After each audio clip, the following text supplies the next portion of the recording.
Kaixo denai, ongi etorri beste astelen goxo batera. Badakizu, gaur armintzen eguna esan genuen lehengo aste. Horrela, bataiatu berria daukago. Ja, lehen astelenak asko ez zitala gustatzen, oain, geroz eta gehiago. Hombre, eta horrela etorrizkero, guk ere maite ditugu, Benetan, armitz. A ber, ze gaur klasiko handi batekin zatoz, Klasiko handi batekin, baino onartu beharra daukat ez dala errezeta bat ere erresa, Gaur, bai, oain arte egin dugunen zeinetarikoa. Egitea errexea da, baina ondo egitea bere zailtasuna dauka. Gero ikusiko dezue, eta gaurko errezeta oinaztargiak. Esango dezu, zer da, oinaztargiak, klasiko bat, errelanpagoak deitzen dizkiogunak hemen, edo eklerrak Paris aldian, Frantzia aldian, badakizue. Eta zuek? Balik ingo duena da, Norvegiara jungo naiz eta bertako tortilla bat ingo. Egia esan, Norvegiako tortilla horrela deitzen da, omelet, norvegi, baina berez izango da, holako bizkotxo beso bat, izoskiarekin beteta, merengea gainetik daukala, eta gero ronarekin gainerrea. Hau esan da, ja, badakizue, ipurdia ondo gustora jarri duzuela hor, eta kieto parau, haitu, zeleen erzeta, armintzeko orain botako izue, nola doan. Txous orea egiteko ura, kurina eta gatza berotu, ondoren irina gehitu eta amaitzeko arrautza. Ondoren krema egiteko esnea berotu, nastu, azukrea, harto irina eta gorringoak eta ondoren dana sutan berotu. Gure krema lortu arte. Eta amaitzeko txokolatezko glasa egiteko esne gaina berotu, txokolatera bota eta epeltzen utzi. Hau esan da, oinazargak egiten hasiko gara. Nondikan hasiko naiz? Txous orea egiten. Txous orea, da klasiko bat, errelanpagoak egiteko erabiltzen dana, baina beste petizuk eta masa gehiago egiteko ere erabiltzen direnak. Horretarako, zer egingo deten? Lehen da bizi. Ura, gatza eta gurina bertan bota.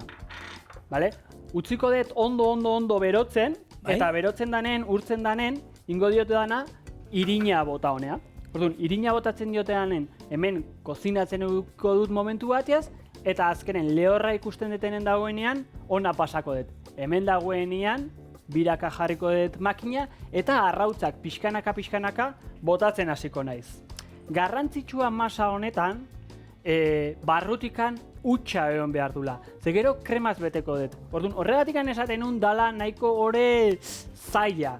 Ze ez bali bada oso ondo egiten gero laberatzen degunean, barrutikan ez da utxa geratzen edo erori leike. Orduan, garrantzitsua ondo egitea, gero laberatzerako garaian ere ondo laberatzea eta ikusiko dugu nola ateratzen da no. Beraz, honekin hasiko naiz? Oso ondo.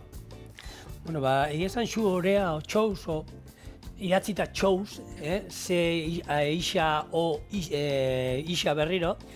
Eta hau da, sukaldaritzako klasiko handi bat, non, hemen armintzek urarekin jarriko du, baina beste errezeta askotan ikusiko zuen erdia ura, erdia esnea. Likidoa erabiltzen dena, erdi eta erdi, ero esnearekin ere ikusi izan ditut. Ni normalean, egin izan ditu dena, nik egiten dut erdi esnea eta erdi ura. Gero, hartu, gurinarekin jartzen da, irakiten denean, bota egiten zaio irina golpean, ondo nazi eta paretetatik askatzen hasten denean, egin da egongo zan. Nik enekiena, errezeta honen, jatorria 16. mendera joan behar dugu, eta bai, beti, sukaldaritza frantziarrero aipatzen izan da, baina sukaldari italiar bat izan zen, Popelini, eta hau da, Caterina de Mediciren sukaldaria zana, eta honek ekarri omen zuen, eta berezitasuna zen, beroan egiten zen pasta bat zenez, xo, beroa, txaude, pasta txaude, izaten zen, pasta xo, eta hortik dator beroa zalako.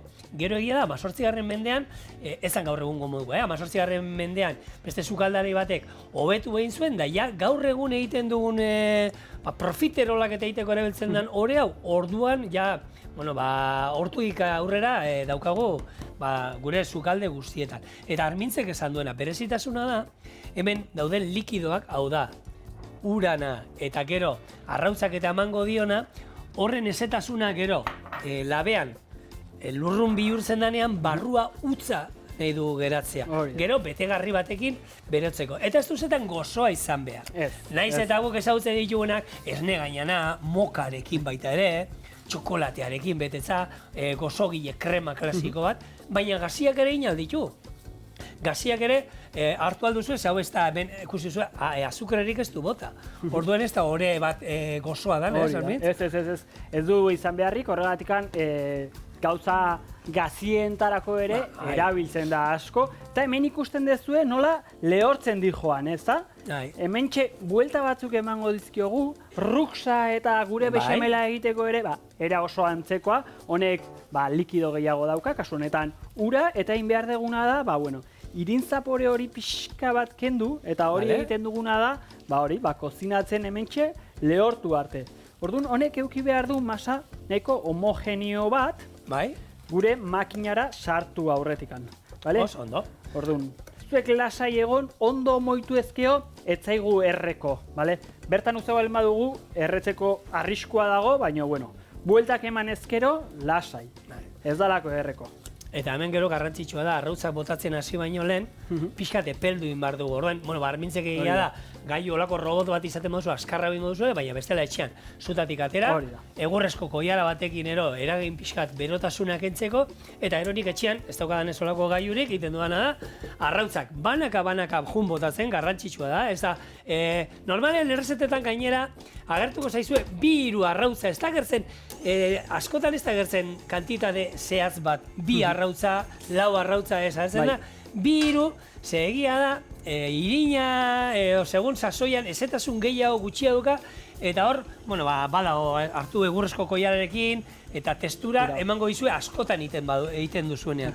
Holan, erortzen dela ikusten duzuenean, hori izango zen, arrautzak gehiago ez botatzeko, baina banan. Hau da, 3 arrautza jartzen baitu, aurrena bat, ondo nazi, bigarrena, eta 3. Nik hortxe trukotxo bat esango dizuet, ze arrazoia dauka, banan bota behar da, baino bitikan 3 diferentzia asko dago. Itxon, bitikan 3 diferentzia dago. Nabarmena, euneko zer da, euneko 30 gehiago, euneko 33 gehiago.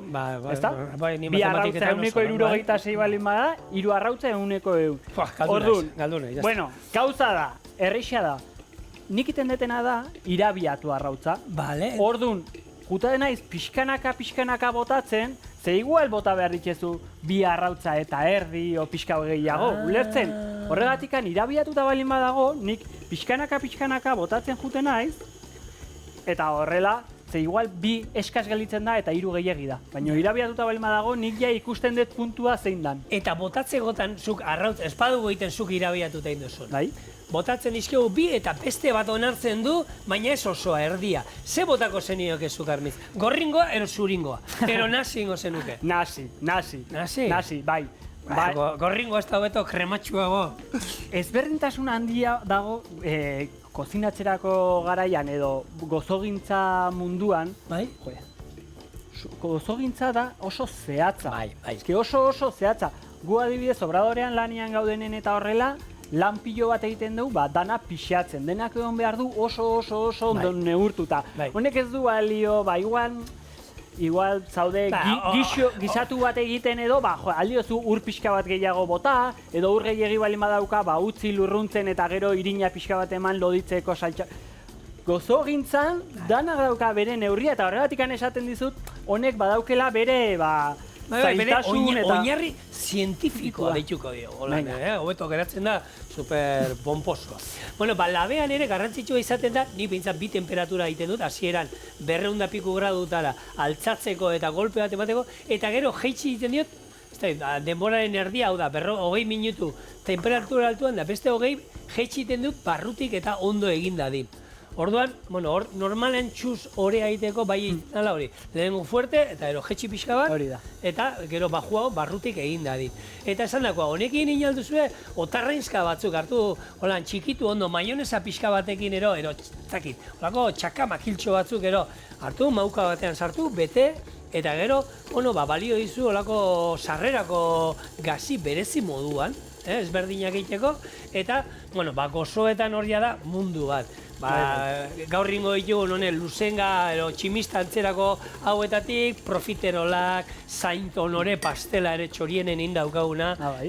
Holan esnegainarekin, zoragarria dira. Ostopiarekin. Daude hainbat eta hainbat errezeta, eta hor, bakoitzak, baina sukaldaritza gustatzen zaio nahi eta nahi ez jakin behar du, ezagutu behar duen ore bat, eta esku hartuko, Armintzek esan duena, badauka bere zailtasun puntua, baina, lehenengoan ez bazaizu ateratzen, bigarrenean edo hirugarrenean aterako zaizua. Dana bezala, hau da, probatzea, ikustea, eta ulertzea batez ez zer gertatu dan ore horrekin. Zergatikan ez da nigo, zergatikan geratu zaigun barrutikan utxik gelditu gabe. Orduan, behin ulertuta zer gertatu den, zergatikan ez zaigun ondo datia, aldaketa batzuk egin, eta listo. Baina hori nola lortzen da, praktikatzen, esperientziaren bitartez, eta horixe da, eta ikusi, nik ja hemen orea ja pixkanaka badauket. Bai? Arrautza guztik behar izan ditu, bi arrautza bota dizkiot, biak behar ditu, eta ja, orea ja prest daukadanean,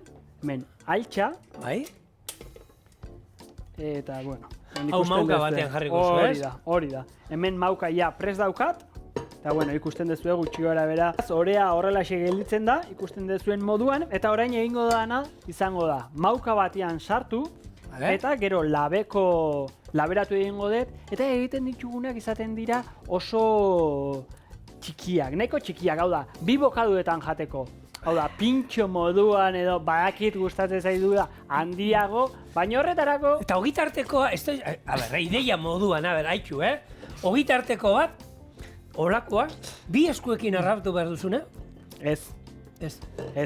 Zen behar du, bakizu, kolonia ona non dator? Frasko txikietan, eta pozoiak ere, pozoiak nun etortzen dira baita. Baina kolonia hori lehenengo granelean ingute, pila bat. Noizean behin, zuek ez duzu tentazio hori olako ostore bat, olako kremasko beso bat hartu eta holan, hori nik igoizuek gero. Bukauan jatekoa.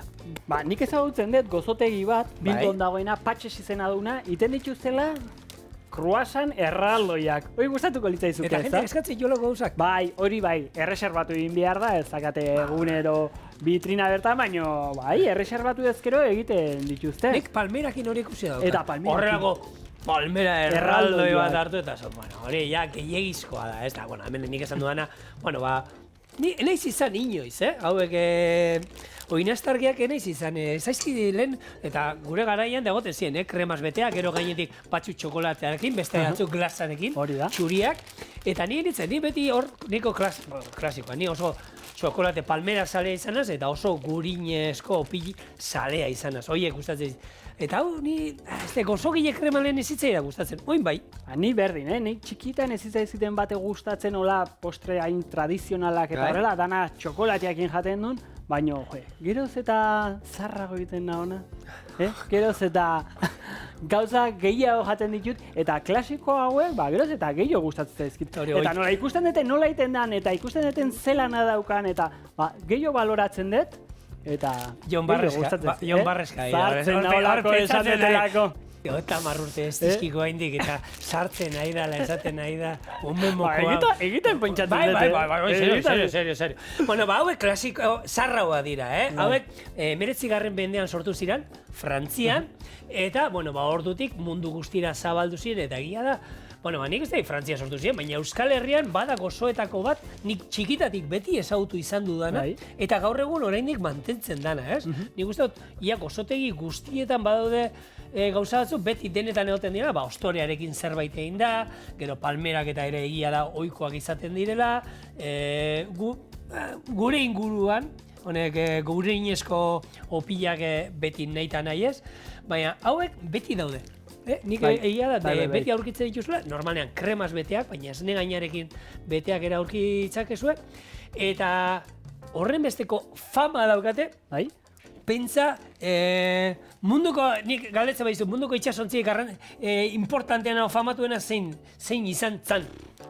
Titanic adibidez? Bueno, Titanicean, bagizuan, goi mailako jentea juntzan, pentsa garai hartan, bidaia hortan, ja eliteak eta lehen klasean ero bidaia zutenak, 10.000 euro ordaindu zituzten, garai hartan. Gaur egun iruditzen zait astakeri bat. Ero gaur egun 10.000 dela pasauko zan. Hori da, astakeri bat dela. Gaur egun 10.000 izango dira. Astakeri bat. Bueno, horregia da, goi mailako sukaldaritza izan zuten, eta postre moduan, azken plater moduan, 10 plater jan zituzten, azken afarian, hau zegoen. Benetan? Bukaeran, hau zegoen, eta hau, izan zen, sarrerakoak eta hau, Kofier sukaldari handiaren menu bat izan zen, hemen bitxia da, 113 sukaldari juntzien, eta 113tik 13 bakarrik atea ziren bizirik. Hori bai, bukaera arte, jenteari janaria prestatzen, lanean egon zienei da, eta 13 atera ziren bizirik, beste denak, sukaldaria buruarekin batera, urraspira. A ber, ikusi dezu, jarri ditut, egin dut gure orearekin, nahi dituten neurriarekin, nahi izan ezkero egin ditzazkezue handiagoak, baina kasu honetan txikiak egingo ditut. Orain, labera 180 gradutara, 40 minutu inguru utziko ditut, eta gero labetikan ateratakoan ikusiko dugu nola geratzen diran, bale? Oso ondo. Esaten dizuna Armintz, hor, Pierre Rousseau sukaldari egon zan, buru moduan, sukalde ezberdina zeuden, eta azkenean eman ziren 3 menu, ematen ziren, zegoen, goi mailako menua, hori, sukaldaritza frantziarrean eta holan oinarritutakoa, orduko jaki preziatuenak eta prestatu zituztenak. Gero, bigarren mailako menua, non sukalde berdina izan zanez eta, jaki oso onakin, eta gero zegoen, 3. mailako bidaiarien menua. Eta 3. mailako bidaiaria ziren, Ameriketara nahi zutena bizitza hobea holan bilazi joaztenak, eta hala ere esaten zuten, 3. mailakoena, azkenean jendea beraien aurrezki guztiak bidaia horretarako gorde zituztenak, hor jaten zutena, etxean normalean ez zutela jango sekula.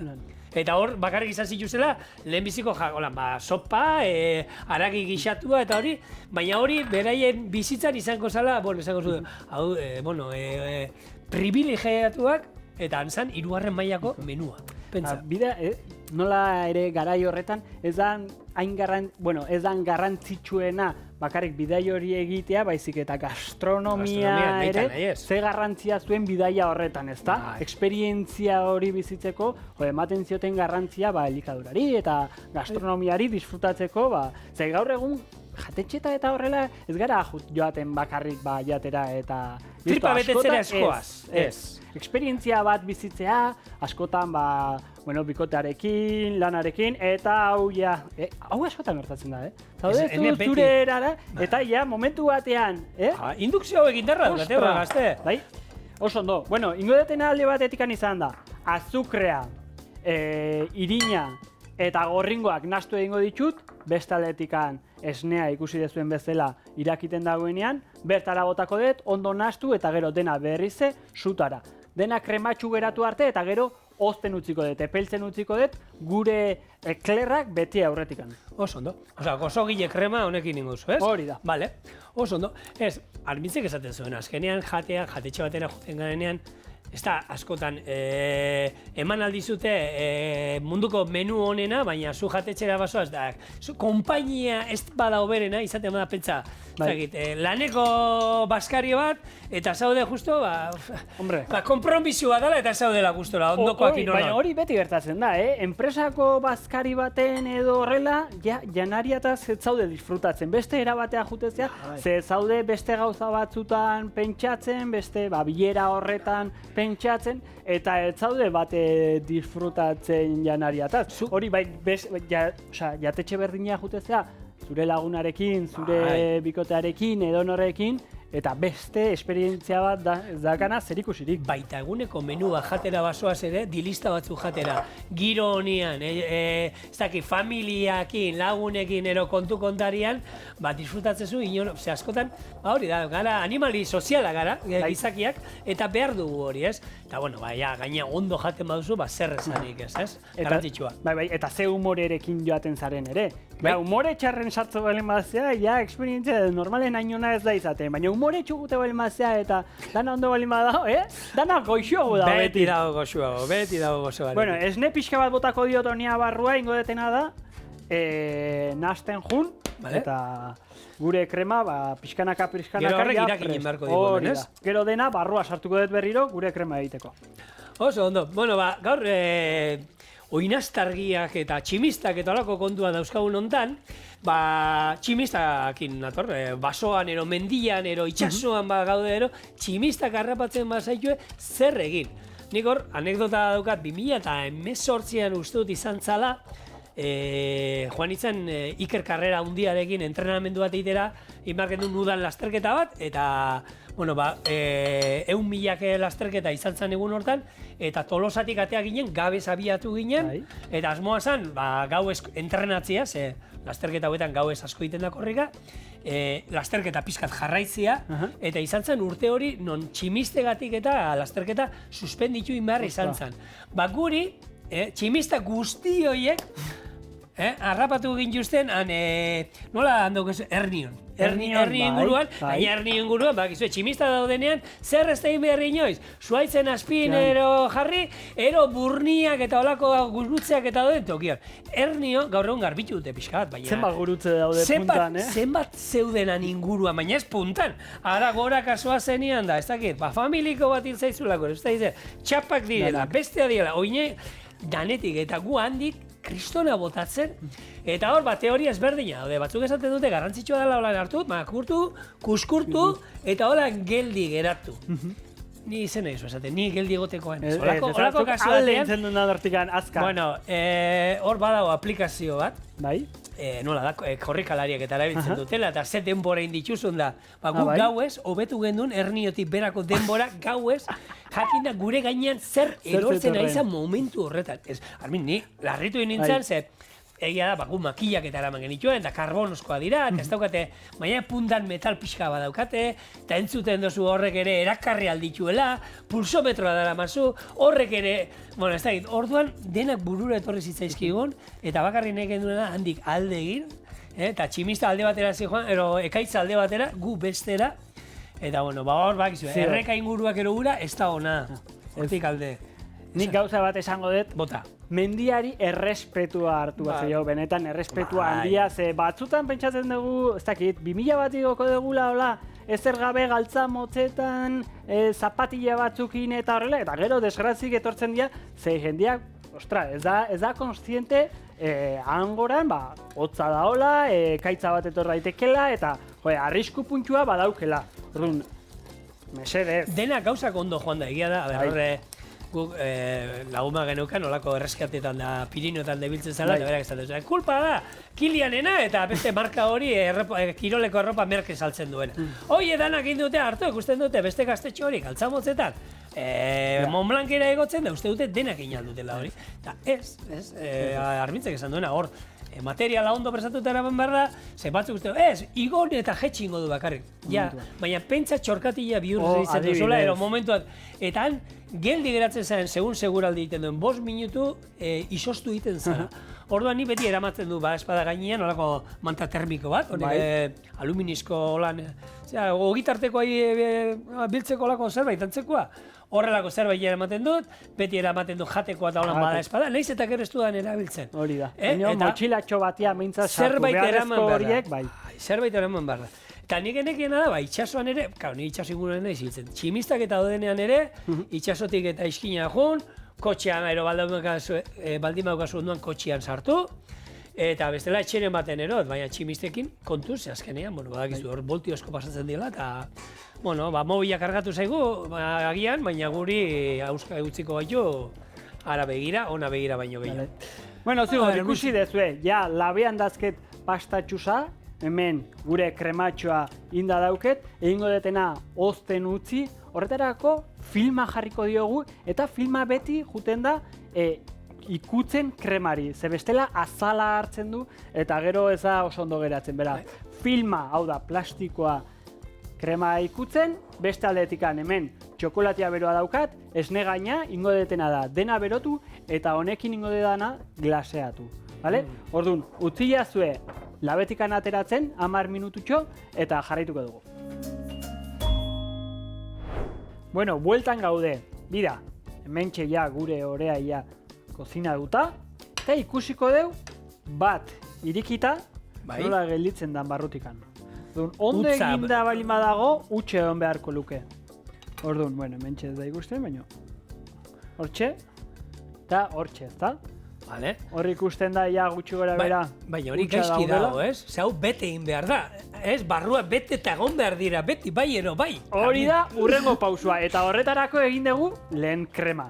Vale. Hemen daukadana, ja da, esne gaina txokolatearekin ondo nahaztuta eta epelduta. Hau zertarako izango da, gero, hortikan pasako ditugu, eta kolore beltz hori izango du, bale? Horretarako, eta betetzen joateko, ingo dena da.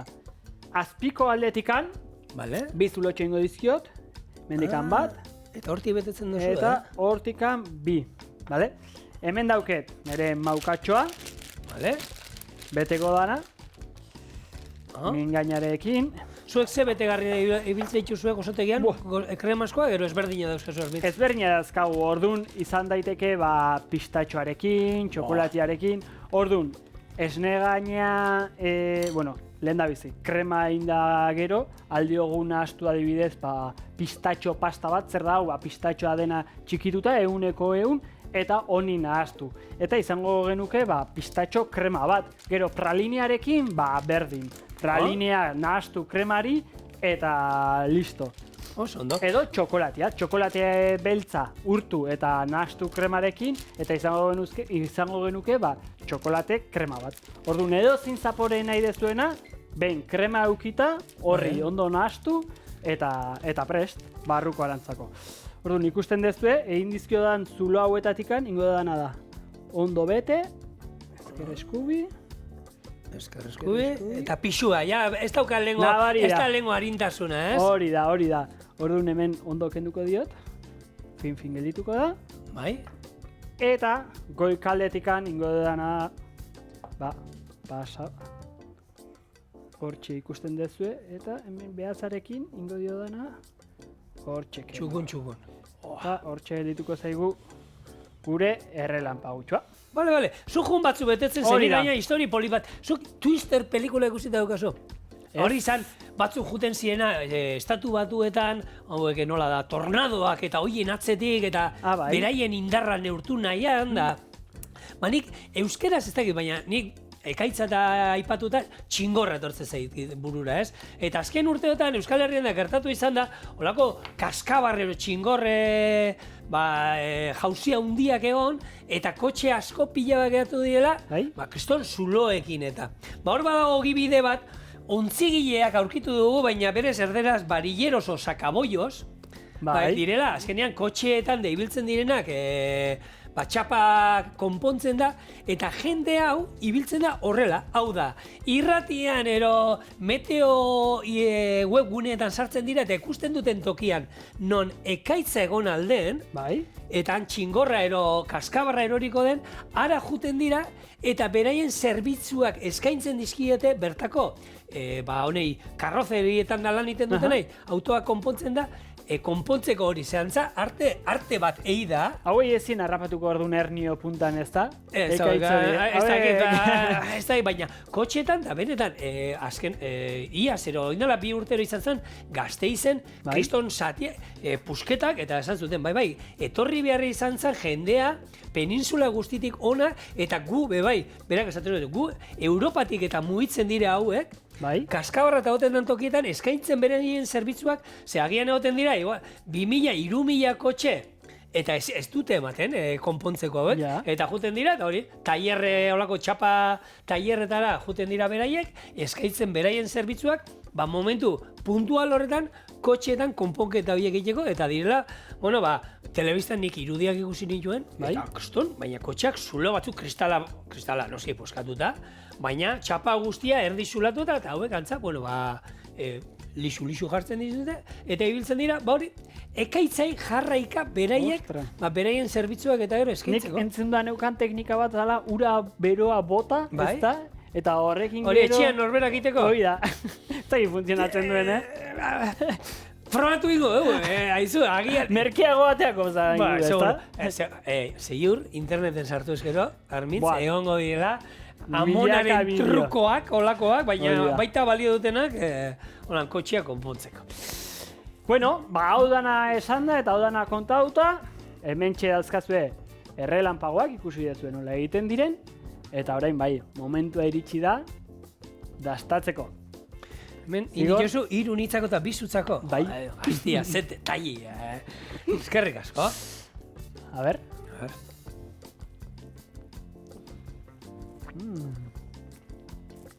Ez dio dando, ondo saboria. Beste bat egin Oso txarra, ekipo. Ez da probatu ere. Edit, ikusi bezinuna, ez da behiratu ere. Horagan. Zorionak, Armitz.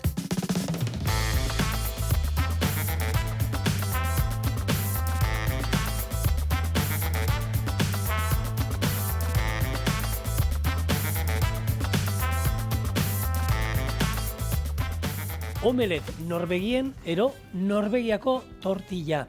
Eta tortilla entzunda batzu izango dute. Zeren behar oteringu hone. Ez, astelena da, Armintzen eguna da, eta nik postre errezau horrela prestatuko dizuen. Arrautza gorringoak, 2 arrautzak eta azukraren erdia arrotzen jarriko ditu. Bestaldetik 2 zuringo eta gainerako azukrea merenge puntuan arrotu. Arrautza gorringoei irina baetu, ondo nahasi, jarraian zuringoak gehitu, hauek ere ondo nahasi, labeko erretilu batean jarri eta 10-12 minutuz 200 gradutara labean egin. Atera bizkotxo plantxa hori, izoskiz bete, merengea gainetik jarri eta gero rona berotu eta hau flanbeatuta gainetik bota. Orduan, Norvegiakoa nik uste ditzen diotela gaineko olako geruza txuria, ikusiko duzu egingo olako biribilki bat izoskiarekin beteta, izoskia daukat, oskailuan, Eta, ez dakit, lurri txura daukalako, ero, takit, horretik dituko dioten. Kontatuko dizu zergatik handan. Bueno, nik... Bere historia badauke. Nik aurrena esan dakoa, 5 arrautza gorringo bilu ze politia, dadua baten moduan, 5 arrautza gorringo, eben jarriko ditut, 2 arrautzekin eta azukraren erdia baino pixka gehiagorekin, arrotzen ondo zuritu arte. Eta ber, historia, ni entzuten nau. Tortilla norvegiarra ez da, ez tortilla ez norvegiarra. Ara, ondo gode, Plater frantses bat da, klasiko bat, eta sortua izan zen 1867 urtean. Vale. Grand Hotelean egiten zuen lan, chef ezagun batek, berak sortu zuen, ze postre oso berezi ikusgarri bat sortu nahi zuen. Vale. Eta bazegoen Rumforreko kondea zen Benjamin Thompson fisikariak ikerketa bat egin zuen, eta ikerketa horrek esaten zuen merengea oso eroale txarra zela. Beraz, kozinero honek ikerketa horretan oinarrituta eta jakinda merengea oso eroale txarra zela, sortu zuen postre hau. Berak esan zuen, eroale txarra balin bada merengea, barruan zerbait hotza sartze balin badiot, eta gero erretze balin badet merengia, ez luke iritsi beharko beroa barrura. Orduan ez luke izozkia urtu behar, ezta? Eta horrelaxe izan zen, horrelaxe sortu zuen, eta orduan Norvegiar izena nondik. Berak aurkezterako garaian, Rumforri nahi zion eskaini, eta konfunditu egin zen, eta esan zuen Rochefortek lan egiten zuen lekua. Eta leku hori Norvegian zegoen. Eta anekdota bitxi honen bitatez, jendeak, irribar moduan eta horrela, hartu zuen, Norvegiarrekoa, eta horrela getizu da. Norvegiarreko tortilla. Nik egia esan txuriek uste nuelako landana kanpotik elurra egongo izango basa moduan. Beste teoria politx bat. Eta Norvegian, ez dute esaten tortilla norvegiarra. Norvegian, Frantziako bomba deitzen diote. Frantziako izotz bomba. Beraz, beraiek ez dute norvegiarra esaten, beraiek ja badakite frantziarra dela, eta hori historia. Bitxia. Bueno, esan dako, hemen arrotzen, 5 arrotza gorringo, gorringo hoien 2 zuringo hemen ni, arrotzen ari naizela, eta ingo olako bizkotxo plantxa bat, erabiltzen dana normalean egiteko horrelako, beso hauek beteta juten dirana kremarekin, esnegainarekin, mokarekin, nahi duzuenarekin, eta zan dako, Armintzek esan duena, ingo duna izoskiarekin beteko du. Eta nik hemen daukaia merenge suitzarra, zein dut, zuringoak eta gorringoak 60 gradutara beretu ditut, hor desegin inditut azukrea, eta indut merenge egonkor bat. Hemen daukat rona. Rona berotu inbarko dugu, bere lurruna botatzeko, eta gero izateko lan oso ikusgarria erretzen, suarekin, hau jatetxe batean imaginatu, Jateatzen zinenean. Momentuan, zerbitzatzeko. Zure aurrean erretzen zuten. Bueno, hemen erdi arrotuta dauenean, azukrea gehituko diogu, eta honekin jarraituko du. Eta gero hemen, irina baetu, eta gero hau botako diot. Orduan, inungo altzagarri gabe, eta hola, geratuko zaigu oso bizkotxo airetsu bat, jateko hori. Zandako, holako postreak egiteko. Vale. Tortilla norvegiarra eta beste batzuk ere deitzen diote Alaska baking. Postre berdinari, izen ezberdina jartzen dizkiote, eta hemen eztabaida egon zan, ze Alaskan zegoen beste txef ezagun bat, eta urte berean, 1867 urtean, postre hau sortu zuen. Ikerketa berdinean oinarrituta, postre oso antzeko bat sortu zuen, eta horregatik handago eztabaida aber non sortu zen lehen dabiz. Bai Alaskan, ala Frantzin, bueno, nian bertan ez negoen, 1867, beraz ez dakit, baino... Nizu baino zertxo bai zaharra naiz, baina ez da ere, laizter botako duzu agian ni egon itzela. Beraz... Baina zu, eta zein teorietatik oin ja, zein gustatzen zaizu gehiago? Ez dakit gustatu, baina nik igual gehiago sinisten dut Frantziakoa. Ze egia da, Frantziako, Frantzian sortu zutenen, hau izan zen Pariseko nazioarteko erakusketan. Beraz, erakusketa bat izan zen, nik sinisten dut hori gertatu zela. Eta bestia, ez dakit frogak badauden, ez dauden, beraz, nahi galetze balin badiazu, nik gehiago sinisten dut Parisgoan. Igual aldi berean, momentu berean, biak sortu ziren, eta nork egin zuen lehen da bizi, Egia da jaki, nik uste dut ia gehienekin teoria bat baino gehiago badagoela. Osa, nahi dezak, karbonara nungo bada, marmitakoa nungo bada. Hor eskualde herri bakoitzak bere aldera tira egingo du, eta salduko dute bertakoa da moduan, egia da, Armintzek pixkat atzo esate zuena, janariak eta jendea erakarri iten du, eta zerbait tipikoa danen toki batekoa eta turismo asko mugitzen da horren inguruan gaur egun. Orduan, esatea, ez dakit, sobao, pasiegoak, ez da izerritakoa dira. Jendea hortara espreski juten da, esatezu, hemengoa dira, hemengoak izango dira oberenak. Agian ondoko herrian egiten dituzte. Originalak izateare ez du zertan izan behar oberena, ez da? Nik alaxe usten dugu bintzat. Gaur egun jendia gaina oso prestatuta dago eta aldu egin, produktu tradizional bat, baina bere erara eta, aldu goxoagoa egon, ez da? Hemen Armintz, irina bota diogu, ikusi zuen nola zuritu diren gure arrautza gorringoak eta arrautzak, eta honi gehituko diogu zuringoa, holan pixkat arrotuta, azukrearekin, bia daukate azukrea, baina azkenean, bizkotxo batean, egin alduzu hau nahi izan ezkero, dena arrautzak, dana batera arrautza bakarrik, eta ero irina bota, eta berdin. Egia da holan pixkat aizetxo geratuko zaigula. Eta labea daukat 220 gradutara, eta bertan, gure labe honetan, berez esango nizuen 6-7 minutuan egin da dagoela. Gure etxeko labean, hemen, nik 10 minutu behar izan ditut.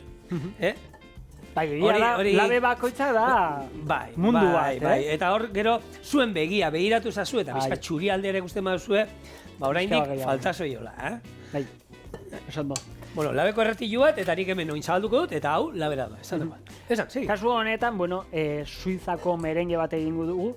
Hemen askotan hitzein da, ez da? Italiar merengia, Suizako merengia, badakizu ezberdintasunak, baina badaude merenge gehiago, ez diranak hain ohikoak, adibidez, merenge japoniarra.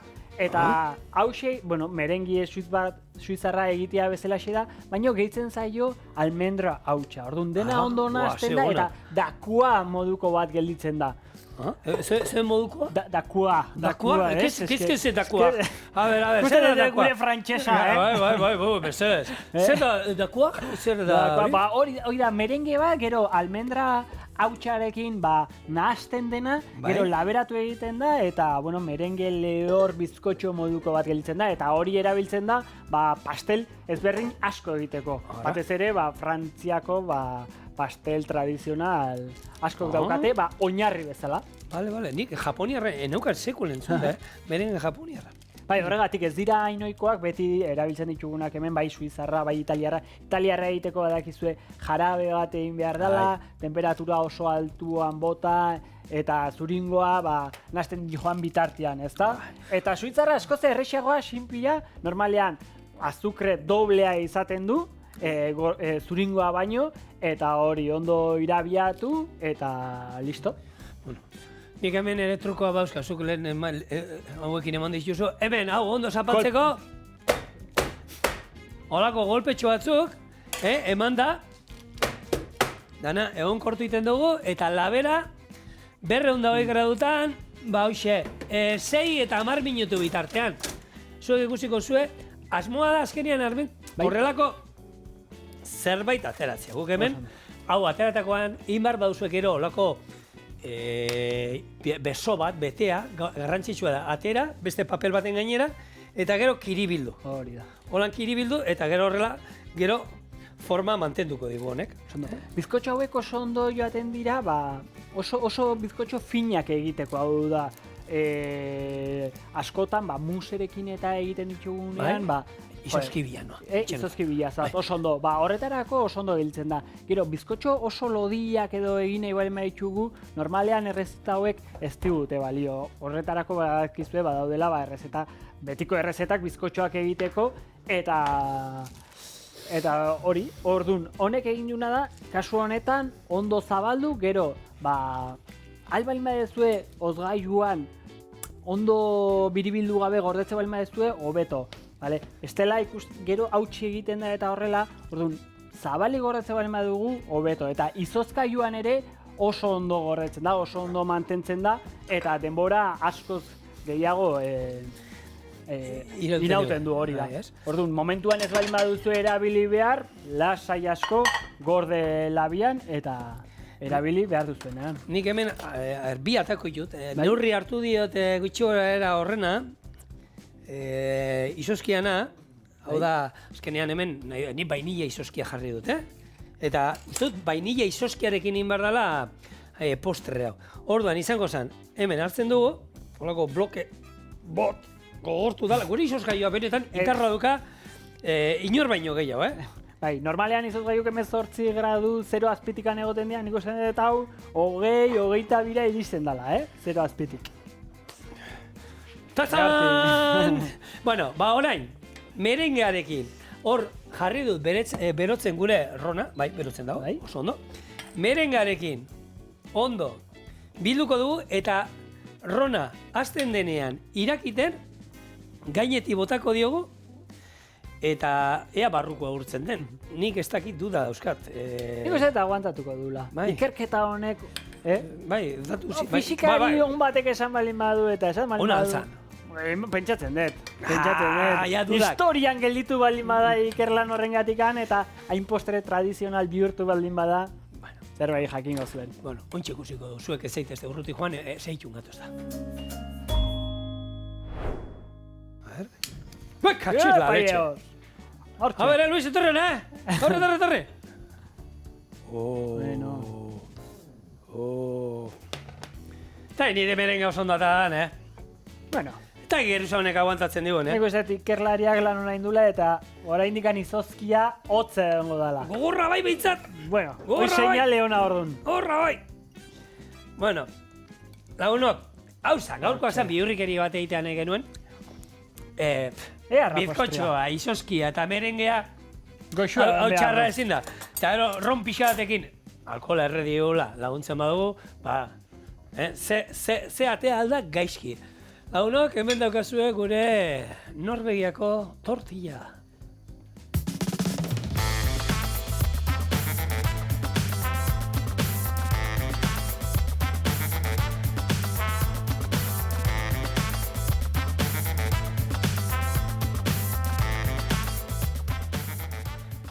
Bueno, Eman, urtuko da, ez nire sopleteatik berandu gabiltzalako gu beste, baizik. Bueno, guazen, gastatzea. Norvegiar tortilla, Olako tortillak bai, Olako tortilla, nik aukeran patata tortilla. Da honek ez dutelako gastatu iniz patata tortilla, David. A ver. Kombinazioa. Kombinazio honek ezin du gaizki atia.